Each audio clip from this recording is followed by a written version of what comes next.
Salut à tous, ici Frédéric Morel. Bienvenue sur ma chaîne dédiée à la science et aux découvertes scientifiques.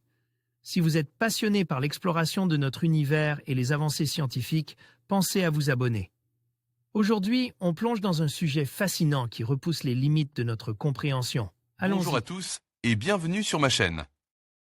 Aujourd'hui, je vais vous parler d'un chapitre poignant de l'histoire canadienne, l'histoire des Acadiens et de leur déportation. Nous allons explorer les origines de cette communauté francophone, leur vie en Acadie, ainsi que les événements tragiques qui ont conduit à leur déportation au XVIIIe siècle. Je vous invite à me suivre dans ce voyage à travers le temps pour mieux comprendre les luttes et les résiliences des Acadiens, ainsi que l'impact durable de ces événements sur leur identité et leur culture. Préparez-vous à découvrir une histoire souvent méconnue mais essentielle à notre patrimoine collectif. Qui sont les Acadiens? Découvrez l'histoire des habitants de l'ancienne Acadie et de leurs décennies d'errance entre Amérique et Europe, victimes des conflits entre la France et l'Angleterre. L'ancienne Acadie, colonie de la Nouvelle-France, est fondée en 1605 par Pierre Dugas de Mons sur des territoires amérindiens et peuplés par des émigrés venus de l'ouest de la France. Les communautés indiennes et françaises se sont mêlées par le biais des mariages. Une part de la population acadienne est de ce fait métissée. Depuis 1613, les Acadiens se situent sur la ligne de front de chaque conflit entre Grande-Bretagne et France.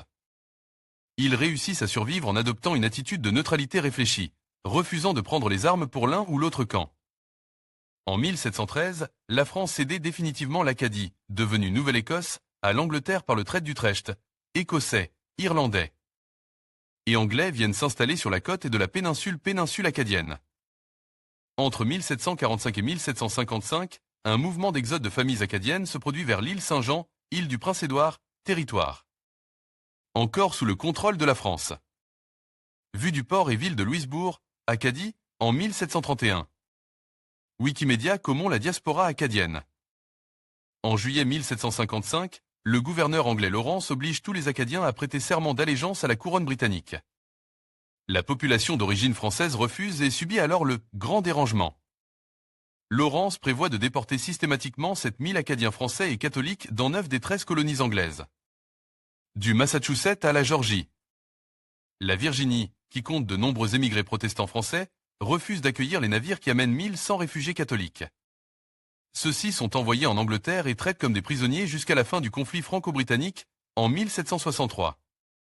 En 1758, les Anglais investissent l'île Royale, île du Cap-Breton et l'île Saint-Jean, contraignant 3500 Acadiens à la déportation vers la France.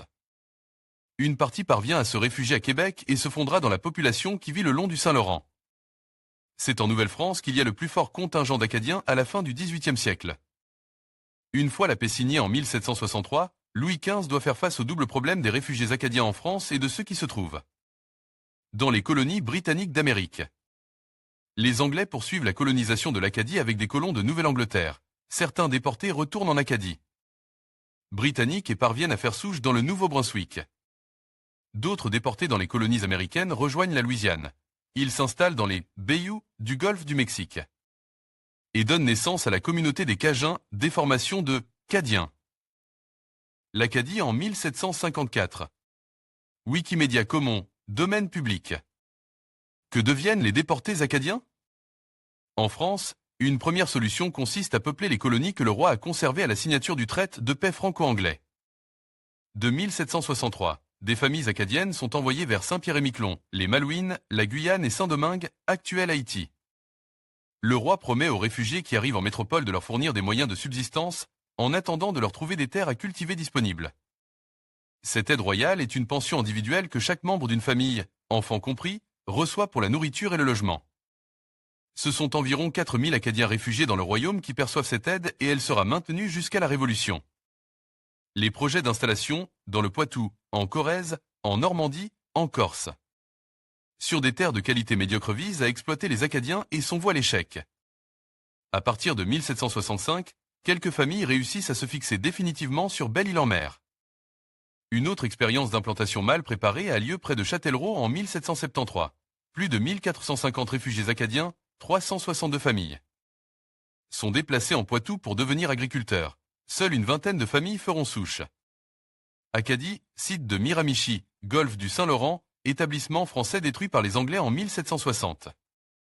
Encyclopédie canadienne, Historica Canada. Les Acadiens de France vont patienter jusqu'à la fin de la guerre d'indépendance américaine. Pour être autorisés par Louis XVI à émigrer vers la Louisiane, 367 familles débarquent à la Nouvelle-Orléans au cours de l'année 1785 et viennent retrouver le groupe des Cajuns.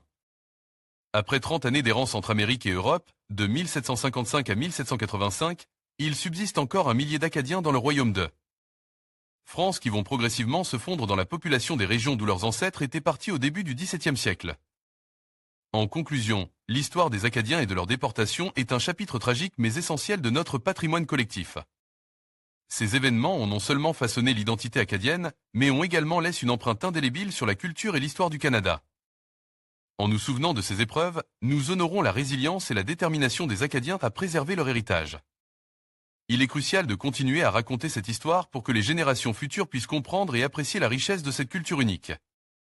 Merci de nous avoir rejoints dans cette exploration de l'histoire acadienne.